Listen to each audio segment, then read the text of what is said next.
Hello बच्चों, good morning to all of you. Last lecture के अंदर आप लोगों ने डिस्कशन कर लिया था, इलेक्ट्रोलाइटिक सेल डिस्कशन किया था। इलेक्ट्रोलाइटिक सेल के अंदर आपके पास क्या था, आपके पास एक सेल हुआ करता था। उस सेल के अंदर हम क्या करते थे, एक ही बीकर के अंदर, एक ही कंटेनर के अंदर हम क्या करते थे, 2 प्लैटिनम की रॉड रखा करते थे। ठीक है, 2 प्लैटिनम की रॉड थे और इसके अंदर हम क्या करते थे, एक इलेक्ट्रोलाइटिक सॉल्यूशन था हमारे पास। जैसे हमने क्या लिया था, NaCl का इलेक्ट्रोलाइट सॉल्यूशन लिया था।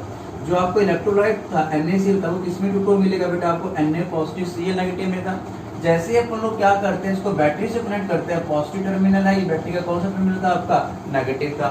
ये वाला टर्मिनल बैटरी के, ये वाला जो टर्मिनल है, ये वाली जो रोड है आपकी, ये वाली जो रोड है वो बैटरी के कौन से टर्मिनल से अटैच है, पॉजिटिव से। तो इस रोड पे कैसा चार्ज आ रहा था आपका, पॉजिटिव। इस पे कैसा चार्ज आ रहा था आपका, नेगेटिव आ रहा था। तो ये वाली जो अमाउंट थी बेटा, जो Na का जो अमाउंट हो किस पे डिपॉजिट हो रहा था, इसके ऊपर। Cl नेगेटिव का जो अमाउंट हो किस पे डिपॉजिट हो रहा था आपका, पॉजिटिव वाली रोड के ऊपर। बात समझ में आती है। तो यहाँ पे कुछ ना कुछ क्या हो रही थी, यहाँ पे केमिकल रिएक्शन हो रही थी। क्लियर है। तो जैसे हम यहाँ से इलेक्ट्रिसिटी पास कर रहे थे, तो इसकी कुछ ना कुछ अमाउंट क्या हो रही थी, यहाँ पे डिपॉजिट हो रही थी। एक तरफ तो Na पॉजिटिव की अमाउंट डिपॉजिट हो रही थी, एक तरफ इसकी अमाउंट डिपॉजिट हो रही थी आपकी Cl नेगेटिव की डिपॉजिट हो रही थी। इतनी सी कहानी आपको सुनने आनी चाहिए। इसी के बेस के ऊपर हमारे पास नेक्स्ट टॉपिक आता है। हमारा नेक्स्ट टॉपिक का नाम क्या है, फैराडेज लॉ। आपके पास 2 टाइप के लॉ है, एक फैराडे फर्स्ट लॉ है और एक फैराडे कौन सा है, सेकंड लॉ है। क्लियर है। तो Faraday first law, Faraday second law आपको ये बताएंगे कि यहाँ से कितनी लाइट पास करने पे इस सब्सटेंस की अमाउंट इसके ऊपर डिपॉजिट होगी। NaCl एक टाइप का सब्सटेंस ही तो है, ठीक है, एक टाइप का क्या है यहाँ पे, सब्सटेंस है।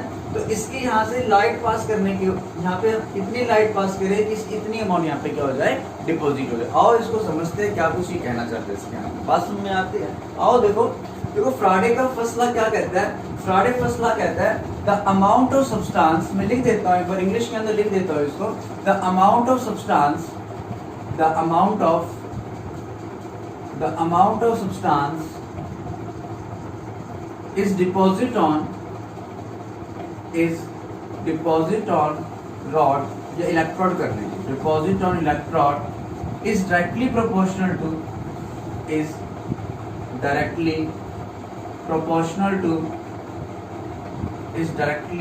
proportional to charge pass through this cell, charge pass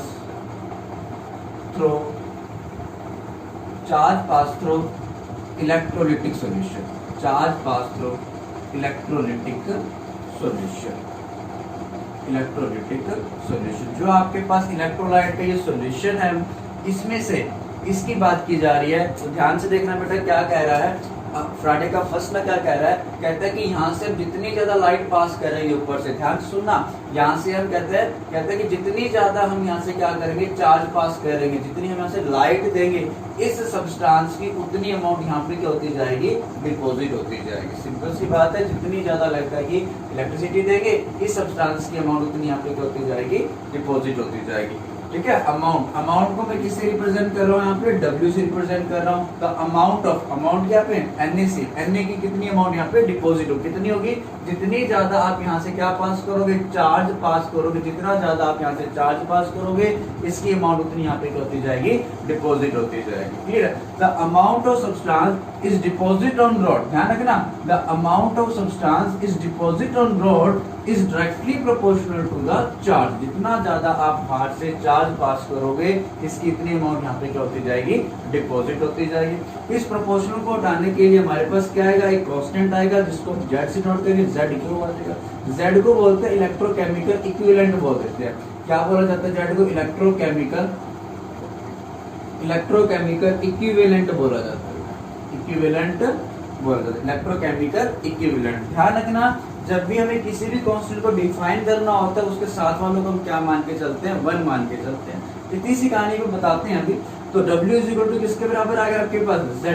बात समझ में आती है। W यहाँ पे क्या है बेटा, अमाउंट ऑफ सब्सटेंस, इस सब्सटेंस की कितनी अमाउंट यहाँ पे डिपॉजिट होती है। क्लियर है। जितनी 10 ग्राम हो तो 10 ग्राम हो जाएगी, 20 ग्राम डिपॉजिट तो 20 ग्राम हो जाएगा W। बात समझ में आती है। तो Z यहाँ पे कांस्टेंट है, Q यहाँ पे क्या है, कितना आपने ऊपर से चार्ज पास किया। क्लियर है। अब आपके पास ये फॉर्मूला भी होता है, Q इज इक्वल टू क्या होता है आपके पास, IT भी होता है बेटा। बात समझ में आती है, Q is equal to IT। तो यहाँ पे पुट करेंगे तो W इज इक्वल टू क्या हो जाएगा आपके पास, ZIT हो जाएगा। इतनी सी कहानी सुनने आती है आपको। क्लियर है। तो यहाँ पे आपके पास क्या आ जाएगा, देखो अगर मुझे इस कांस्टेंट को डिफाइन करना है, इस कांस्टेंट की वैल्यू तो कैसे न कैसे निकाल लेंगे ना। जो आपके पास z है, z की जो वैल्यू आएगी, जो z आपका कांस्टेंट है, इसकी वैल्यू कैसे न कैसे तो फाइंड आउट की जाती है। तो देखो जब भी हमें किसी कांस्टेंट को डिफाइन करना हो या उसकी वैल्यू निकालनी हो तो कैसे निकाली जाती है। तो देखो हमारे पास क्या हो गया, w = z i t आ गया। इसको मैं दोबारा से यहाँ पे लिख रहा हूँ, तो w = क्या मेरे पास यहाँ पे z i t आ गया। ठीक है, जब भी हम किसी भी कांस्टेंट को डिफाइन करते हैं, ध्यान सुनना, जब भी हम किसी भी कांस्टेंट को डिफाइन करते हैं तो उसके साथ वालों को आप लोग क्या मान लीजिए, 1 मान लीजिए। तो जैसे हम लोग क्या करते हैं, यहाँ पे I को क्या पुट कर दीजिए बेटा, 1 एम्पियर पुट कर दीजिए। टाइम है t4, टाइम है I4, क्या है बेटा आपका करंट है यहाँ पे, क्लियर है। टाइम कितना ले लीजिए यहाँ पे 1 सेकेंड। जैसे I को 1 पुट किया, t को 1 पुट किया, देखो इसकी जगह मैंने क्या पुट किया 1, इसकी जगह मैंने क्या पुट किया 1, तो W किसके बराबर आ गया आपका, Z के बराबर है। बात समझ में आती है। तो देखो Z की वैल्यू कैसे निकाली जाती है, ध्यान से सुनना। जब हम क्या करते हैं इस सेल में से, ध्यान सुनना, जब हम क्या करते हैं इस सेल में से 1 सेकंड के लिए, ध्यान सुना, 1 सेकंड के लिए जब हम क्या करते हैं इस सेल में से 1 सेकंड के लिए 1 एम्पियर करंट पास करते हैं, 1 सेकंड के लिए 1 एम्पियर करंट पास करेंगे, तब इसकी जो अमाउंट यहाँ पे डिपॉजिट होगी ना, इसकी जो अमाउंट यहाँ डिपॉजिट होगी वही उसका क्या आएगा, यहाँ पे Z आ जाएगा। बात समझ में आती है। देखो बेटा W = क्या था आपके पास, Z i t था। I को हमने क्या पुट कर दिया, 1 एम्पियर पुट कर दिया। टाइम कितना लिया हमने, 1 सेकंड लिया। जैसे दोनों को 1 किया तो W किसके बराबर आ गया, Z के बराबर आ गया। क्लियर है। जब हम क्या करते हैं 1 सेकंड के लिए 1 एम्पियर करंट पास करेंगे, तब इसकी जो अमाउंट यहाँ पे डिपॉजिट होगी वही उसका क्या आ जाएगा, Z की वैल्यू आ जाएगी। बात समझ में आती है। तो इसको आपको डिफाइन करते हैं, इसको इंग्लिश के अंदर लिख लीजिए, यहाँ पे हेडिंग डालना इलेक्ट्रोकेमिकल इक्विवेलेंट क्या होता है। बात समझ में आती है, एक हेडिंग लगा लेना इलेक्ट्रोकेमिकल, शॉर्ट फॉर्म में लिख रहा हूँ इलेक्ट्रोकेमिकल इक्विवेलेंट क्या होता है। क्लियर है। तो इलेक्ट्रोकेमिकल इक्विवेलेंट को डिफाइन कैसे किया जाता है, तो देखो electrochemical equivalent is defined as electrochemical equivalent is defined as amount of substance when 1 ampere current is passed for 1 second, when 1 ampere current is passed for 1 second in the electrolytic cell, बात समझ में आती है। तो देखो जब हम क्या करते हैं 1 एम्पियर करंट पास करते हैं 1 सेकंड के लिए, 1 एम्पियर करंट पास करेंगे 1 सेकंड के लिए, तब इसकी जो अमाउंट यहाँ पे डिपॉजिट होगी वही उसका क्या कहलाता है, आपका इलेक्ट्रोकेमिकल इक्विवेलेंट आ जाएगा। बात समझ में आती है। जब इसकी जो अमाउंट यहाँ डिपॉजिट होगी वही वैल्यू क्या होगी उसकी, Z की वैल्यू। इस तरीके से Z की वैल्यू क्या करते हैं, यहाँ पे फाइंड आउट करते हैं। आई थिंक आपको इतनी सी कहानी यहाँ पे समझ में आनी चाहिए।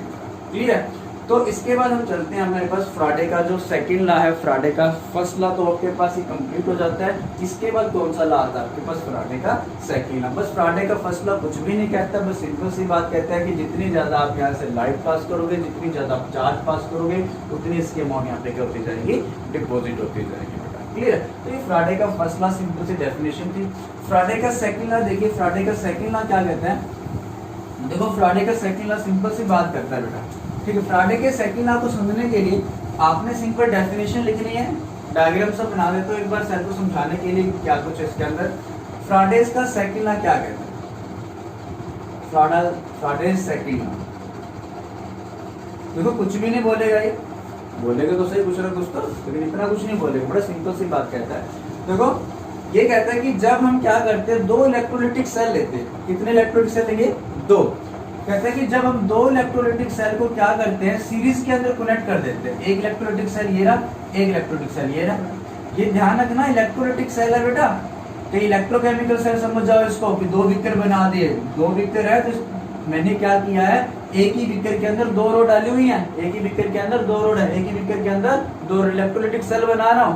एक इलेक्ट्रोलाइटिक सेल ये रहा, एक इलेक्ट्रोलाइटिक सेल ये, 2 इलेक्ट्रोलाइटिक सेल है यहाँ पे। क्लियर है। कहता है कि जब हम 2 इलेक्ट्रोलाइटिक सेल को क्या करते हैं सीरीज में कनेक्ट कर देते हैं, इसमें कनेक्ट कर दोगे, सीरीज के अंदर कनेक्ट कर देते हो आप लोग, बात समझ में आती है।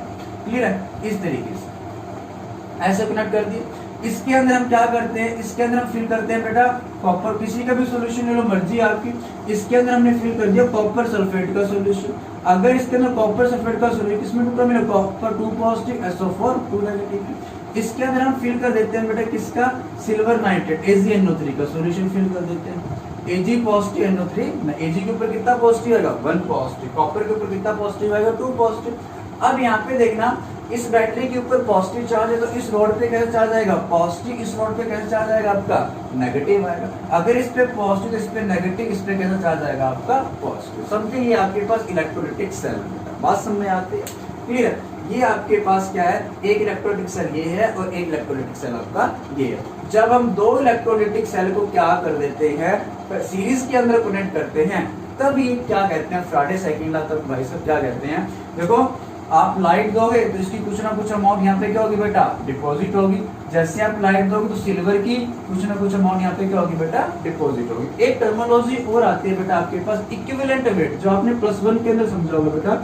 इक्विवेलेंट वेट की बात करें, इक्विवेलेंट वेट की बात की जा रही है, इक्विवेलेंट वेट। इक्विवेलेंट वेट क्या होता है बेटा, EQ कैसे निकालते हैं आप लोग, molar mass, molar mass divide by कैसे निकालते हैं बेटा आप लोग n फैक्टर। इक्विवेलेंट वेट कैसे निकालते हैं आप लोग, molar mass divide by n factor. यहाँ पे n फैक्टर की वैल्यू क्या आएगी आपके, यहाँ पे ये देखने की कितने इलेक्ट्रॉन का यहाँ पे लेन देन हो रहा है, ट्रांसफर हो रहा है। देखो कॉपर क्या है, अगर मुझे क्या करना है, कॉपर का इक्विवेलेंट वेट निकालना है, मुझे किसका निकालना है, कॉपर का इक्विवेलेंट वेट निकालना है। अगर कॉपर का इक्विवेलेंट वेट निकालना है तो कॉपर का यहाँ पे क्या आएगा मोलर मास, और कितने इलेक्ट्रॉन लेगा बेटा, कॉपर 2 इलेक्ट्रॉन लेगा, किसमें जा रहा है बेटा आपका कॉपर का। देखो कॉपर 2 पॉजिटिव क्या करेगा, 2 इलेक्ट्रॉन लेके किसमें जा रहा है बेटा कॉपर में। तो यहाँ पे n फैक्टर की वैल्यू कितनी हो जाएगी बेटा 2 हो जाएगी, क्लियर है। यहाँ पे सिल्वर के केस में देखो बेटा, सिल्वर का मुझे क्या करना है, इक्विवेलेंट वेट निकालना है। अगर मुझे सिल्वर का इक्विवेलेंट वेट निकालना है, सिल्वर का मोलर मास कितना होता है, का जो मोलर मास होता है वो 63 होता है, 63 के अप्रोक्सीमेशन होता है, क्लियर है। तो यहाँ पे देखो अगर मुझे कॉपर का इक्विवेलेंट वेट निकालना है, मुझे किसका इक्विवेलेंट वेट निकालना है बेटा कॉपर का। कॉपर का मोलर मास कितना होता है 63 होता है, कितना होता है 63 डिवाइड बाय n फैक्टर की वैल्यू कितनी आ जाएगी बेटा यहाँ पे 2 आ जाएगी। 63 को 2 से डिवाइड कर दोगे तो किसका इक्विवेलेंट वेट आ जाएगा आपका कॉपर का आ जाएगा। अगर मुझे सिल्वर का निकालना है तो सिल्वर का निकालने के लिए मुझे क्या करना पड़ेगा, इसका जो मोलर मास कितना होता है 101 के आसपास होता है, इसको क्या कर दोगे 1 से डिवाइड कर दोगे तो आपके पास क्या आ जाएगा सिल्वर का इक्विवेलेंट वेट आ जाएगा, क्लियर है। तो सिल्वर होता है, सिल्वर का मोलर मास 101 होता है, इसको n फैक्टर की वैल्यू कितनी है, Ag पॉजिटिव क्या करेगा, एक इलेक्ट्रॉन लेगा, किसमें कन्वर्ट होगा बेटा आपका Ag में होगा। तो यहाँ पे कितने इलेक्ट्रॉन का ट्रांसफर हो रहा है इसके अंदर बेटा, इससे 1 का हो रहा है। बात समझ में आती है, सिल्वर 1 इलेक्ट्रॉन ले रहा है तो n की वैल्यू कितनी आ जाएगी यहाँ पे 1। ऐसे इस तरीके से आपने इक्विवेलेंट देखना है, क्लियर है। तो आओ देखो अब कहता क्या है यहाँ पे, इक्विवेलेंट वेट आपको निकालना आना चाहिए, सीधी सी बात है, क्लियर है। तो देखो अब मान लेते हैं यहाँ पे जैसे हम क्या करते हैं, फ्राडे का साइकिल लॉ कहता है क्या है, कहता है कि जब हम क्या करते हैं दो इलेक्ट्रोलाइटिक सेल को, जब हम दो इलेक्ट्रोलाइटिक सेल को सीरीज के अंदर कनेक्ट कर देते हैं, कैसे कनेक्ट कर देते हो, सीरीज के अंदर कनेक्ट कर देते हो, तब जितनी इलेक्ट्रिसिटी इसके पास जा रही है उतनी इलेक्ट्रिसिटी इसके पास जा रही है। बात समझ में आती है ना, सीरीज में कनेक्ट कर देते हैं तो जितनी इलेक्ट्रिसिटी इसके पास आ रही है उतनी इलेक्ट्रिसिटी यहाँ पे आ रही है। तो कहता है कि जब हम सेम इलेक्ट्रिसिटी पास करेंगे यहाँ पे, द अमाउंट ऑफ सब्सटेंस, इसकी मान लेते हैं कितनी अमाउंट यहाँ पे डिपॉजिट हो रही है W1 हो रही है, और सिल्वर की कितनी अमाउंट यहाँ पे डिपॉजिट हो रही है W2 हो रही है। बात समझ में आती है। कॉपर का इक्विवेलेंट वेट कितना मान लेते हैं E1 है, सिल्वर का इक्विवेलेंट वेट कितना है बेटा आपका E2 है। सिल्वर का कितना अमाउंट यहाँ पे डिपॉजिट हुआ है W2, सिल्वर का इक्विवेलेंट वेट कितना है E2, कॉपर का कितना अमाउंट यहाँ पे डिपॉजिट हो रहा है W1, कॉपर का इक्विवेलेंट वेट कितना है यहाँ पे E1 करते हैं। The amount of substance is deposit on rod is directly proportional to equivalent weight. कहता है कि इस सब्सटेंस का, कॉपर का, कहता है कि जो कॉपर जो सब्सटेंस है, इस सब्सटेंस का जितना इक्विवेलेंट वेट होगा ना उसकी उतनी अमाउंट यहाँ पे क्या हो जाएगी डिपॉजिट होगी। तो अमाउंट ऑफ सब्सटेंस यहाँ पे लिख लेता हूँ, सिंपल ये लाइन लिख देना बेटा फ्राडे साइकिल लॉ, द अमाउंट, ये लाइन लिख देना, the amount of substance, the amount of substance is deposit on rod is directly proportional to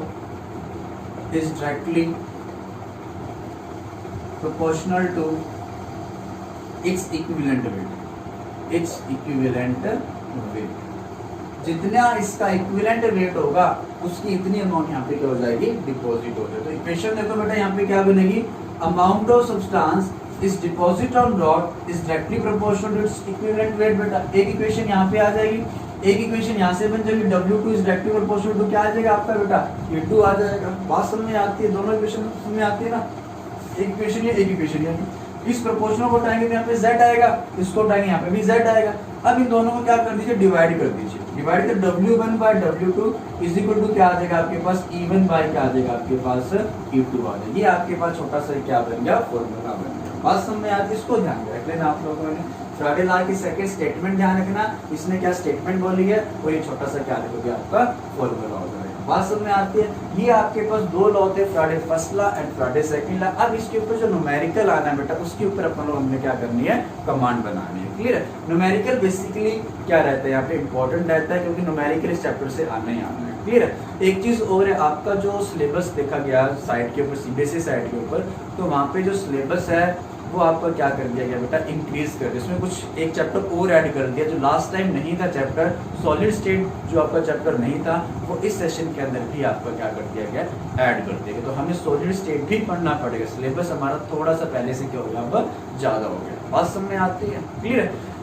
चलो एक बार इस वीडियो के अंदर इतना कर लेते हैं, फिर हम नेक्स्ट वीडियो के अंदर क्या करते हैं, इसके न्यूमेरिकल पोर्शन बना लेते हैं। ठीक है।